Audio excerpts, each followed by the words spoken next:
వి gold trusted gold buyers తాకట్టులో ఉన్న బంగారాన్ని విడిపించి ఈ రోజు ఉన్న మార్కెట్ ధరకే కొనబడును.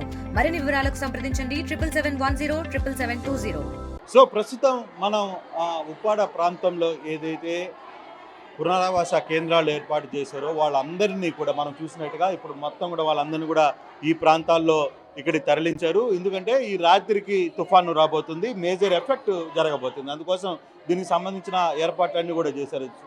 సుదీర్ఘంగా దాదాపుగా ఒక 2000 మందిని దాకా ఇక్కడికి తీసుకుని వచ్చిన ప్రయత్నం అయితే చేశారు.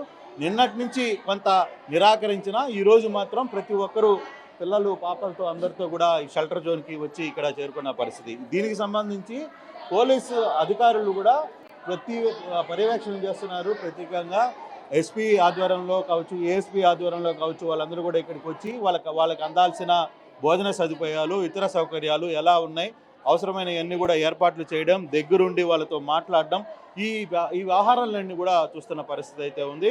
ప్రస్తుతం కాకినాడ ఏఎస్పీ కూడా ఇక్కడికి చేరుకుని ఆయన మొత్తం కూడా పర్యవేక్షణ చేస్తున్న పరిస్థితిని మనం చూసాం. సో ప్రస్తుతం ఆయనతో మాట్లాడే ప్రయత్నం అయితే చేద్దాం. ఈరోజు రాత్రి ఒకవైపు తుఫాన్ ఉంది, వీళ్ళందరినీ షెల్టర్ జోన్కు తీసుకురావాలి. రేపు ఉదయాన్నే మళ్ళీ దాని ఎఫెక్ట్ని వీళ్ళు పర్యవేక్షణ చేసుకోవాలి. మళ్ళీ ఇక్కడి నుంచి వాళ్ళందరినీ కూడా యథావిధిగా వాళ్ళ ప్రదేశాలకి పంపించాల్సిన పరిస్థితి పోలీసుల మీద బాధ్యత ఉంది. ఏఎస్పీ గారు, సార్ శ్రీనివాస్ గారు, ఏ విధంగా చూస్తారు? ఇప్పుడు ఆల్మోస్ట్ మీరు అనుకున్న ఒక ఫస్ట్ ఎయిమ్, మీరు అనుకున్న మొత్తం దాంట్లో ఫస్ట్ స్టెప్ సక్సెస్ఫుల్గా రన్ చేసినట్టుగా ఉన్నారు. పక్కా అండి. ఈ జిల్లా కలెక్టర్ గారు, ఎస్పీ గారు లాస్ట్ 1 వీక్ నుండి ఈ మెంతార్ తుఫాన్ మీద, సైక్లోన్ దీని మీద నెంబర్ ఆఫ్ టైమ్స్ రివ్యూస్ జరగడం, తర్వాత కోఆర్డినేషన్ మీటింగ్ జరగడం జరిగింది. నిన్న కూడా ఇన్ఛార్జ్ మినిస్టర్ గారు కూడా వచ్చి కొన్ని వాల్యుబుల్ సజెషన్స్ ఇచ్చారు.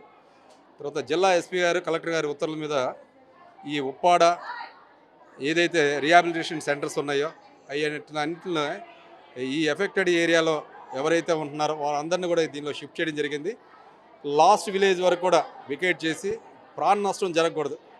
బట్ ఏదైనా చిన్న చిన్న ఆస్తి నష్టం అయితే రికవరీ చేసుకోవచ్చు. ప్రాణ నష్టం లాస్ట్ మైన్ వరకు కూడా మనం వాళ్ళని మొబిలైజ్ చేసి తీసుకురావాలన్న ఎయిమ్తో ఈరోజు రాత్రి అంటే 28వ తారీఖు రాత్రి ఈ తుఫాను ఉధృతి ఎక్కువగా ఉంటుందని ఆలోచించి నన్ను, కాకినాడ ఏఎస్పీ గారిని, ఇక్కడ లోకల్ ఇన్స్పెక్టర్ గారిని మమ్మల్ని ఈ హెడ్ క్వార్టర్లో ఉంచడం జరిగింది. దీన్ని దృష్టిలో పెట్టుకొని ఇక్కడికి వచ్చిన రిహాబిలిటేషన్ సెంటర్కి వచ్చిన చిన్నపిల్లలే కానీ, లేకపోతే పెద్దలు వృద్ధులు కానీ, లేకపోతే ప్రెగ్నెంట్ ఉమెన్స్ కానీ వీళ్ళందరికీ కూడా మీరు మెడికల్ ట్రీట్మెంట్ కూడా అరేంజ్ చేశారు. ఈసారి గతంలో కంటే కూడా ఈసారి మెడికల్ ట్రీట్మెంట్ బాగుంది. పక్కానండి. ఆ డాక్టర్స్ కూడా మీరు కూడా చూశారు. ఇప్పుడు వాళ్ళ డాక్టర్స్ వాళ్ళందరూ కూడా అవైలబుల్గా ఉన్నారు. 100% వాళ్ళకి ఏదైనా మెడికల్ రిక్వైర్మెంట్ ఉన్నా సరే 100% వాళ్ళ రిహాబిలిటేషన్ సెంటర్లోనే మెడికల్ అసిస్టెంట్స్ కూడా ఉంటుంది. మీరందరూ కూడా ఏది భయపడాల్సింది ఇది లేదు. రిహాబిలిటేషన్ సెంటర్లో వాళ్ళకి సఫిషియెంట్ ఫుడ్ కానీ, వాటర్ కానీ అన్నీ ఫెసిలిటేట్ చేసాం. ఈ రాత్రికి ఈ ఉధృత తగ్గిన తర్వాత మళ్ళా జిల్లా అధికారుల ఇన్స్ట్రక్షన్ ప్రకారం వారి ఇళ్ళకి వెళ్ళడానికి మళ్ళీ ఇది చేస్తారండి. అంటే రేపు ఉదయం కూడా భారీ వర్షాలు పడుతున్నాయి అని చెప్తున్నారు. వీళ్ళని వెంటనే ఆ ప్రాంతాల కంటే ఒకరోజు ఎక్స్ట్రా ఉంచే అవకాశం ఏమైనా ఉంటుందా? డెఫినెట్గా అండి. అంటే అక్కడ రిక్వైర్మెంట్ బట్టి, దాని అవసరాన్ని బట్టి తప్పకుండా కలెక్టర్ గారు, తర్వాత జిల్లా ఎస్పీ గారు కొన్ని సూచనలు ఇస్తారు.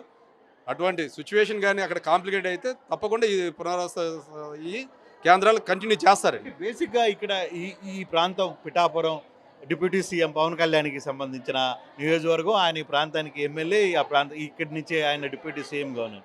దాని మీద కొంచెం స్పెషల్ ఇంట్రెస్ట్ చూపిస్తున్న ప్రయత్నం అయితే ఉంది. 100% అండి, 100%. అదే ఎక్కడైనా అంటే వారు ఇచ్చిన ఇన్స్ట్రక్షన్స్ కూడా డిప్యూటీ సీఎం గారు, ఆనరబుల్ డిప్యూటీ సీఎం గారు ఇచ్చిన ఇన్స్ట్రక్షన్స్ కూడా పర్సనల్గా ప్రతి ఒక్క ఆఫీసర్స్ తీసుకున్నారు. మీరు అన్నట్టుగా ఈ పిఠాపురం అంటే హైలీ ఫోకస్డ్ ఇది. దాని కొరకు కొద్దిగా ఎఫెక్ట్ ఎక్కడైతే ఉన్న విలేజ్లు అవన్నీ కూడా సీనియర్ ఆఫీసర్స్కి వెళ్ళడం జరిగింది. ఈరోజు కూడా ఒక స్పెషల్ ఐజీ సార్ని నామినేట్ చేశారు ఇక్కడ. తర్వాత డిఐజీ గారు వచ్చారు. తర్వాత మా ఎస్పీ గారు ఫ్రీక్వెంట్ తిరగడం జరిగింది, మీరు చూసుంటారు. బట్ 100% ఇది డిప్యూటీ సీఎం గారి కాన్స్టిట్యున్సీ, డిప్యూటీ సీఎం గారి సార్ ఏరియా కనుక వీరందరినీ కూడా ఎవరైతే ఈ రిహాబిలిటేషన్ సెంటర్స్కి తీసుకొచ్చారో వారందరికీ అన్ని వసతులు కలిగేటట్టుగా ప్రతి ఇది తప్పకుండా చూస్తారు. ఇది శ్రీనివాస్ గారు క్లియర్గా ఒక మాట అయితే చెప్తున్నారు. నిన్న జరిగినప్పటి నుంచి ఉదయానికి మళ్ళీ ఈరోజు సాయంత్రానికి రిహాబిలిటేషన్ సెంటర్కి వచ్చిన వాళ్ళ కెపాసిటీ చాలా ఎక్కువగా ఉంది. సో వీళ్ళందరినీ కూడా ఈక్వేషన్ చేసుకోవాల్సిన పరిస్థితి ఉంది. వాళ్ళందరికీ అన్ని రకాల సౌకర్యాలు ఏర్పాటు చేస్తున్నాం. ఫుడ్, మెడికల్ ఎయిడ్ అన్నీ కూడా ఇక్కడ ఏర్పాటు చేస్తున్నామని చెప్పి పునరావాస కేంద్రాల నుంచి చెప్తున్న పరిస్థితి. దీని మీద ఇన్స్పెక్షన్గా పోలీసు ఉన్నతాధికారులు, రెవెన్యూ ఉన్నతాధికారులు కూడా తనిఖీలు నిర్వహిస్తున్న నేపథ్యం మనం చూస్తాం. Vote story. తెలుగులో ఫాస్టెస్ట్ న్యూస్ యాప్ ఇప్పుడు కొత్త అవతారంలో 5 సెకండ్లోనే పూర్తి వార్తా సమాచారం మీ చేతిలో. సోషల్ మీడియా ట్రెండ్స్ మీ కళ్ళ ముందుకే live TV and voice search ఆప్షన్స్తో ఇప్పుడే డౌన్లోడ్ చేయండి. యాప్ లింక్ డిస్క్రిప్షన్లో ఉంది.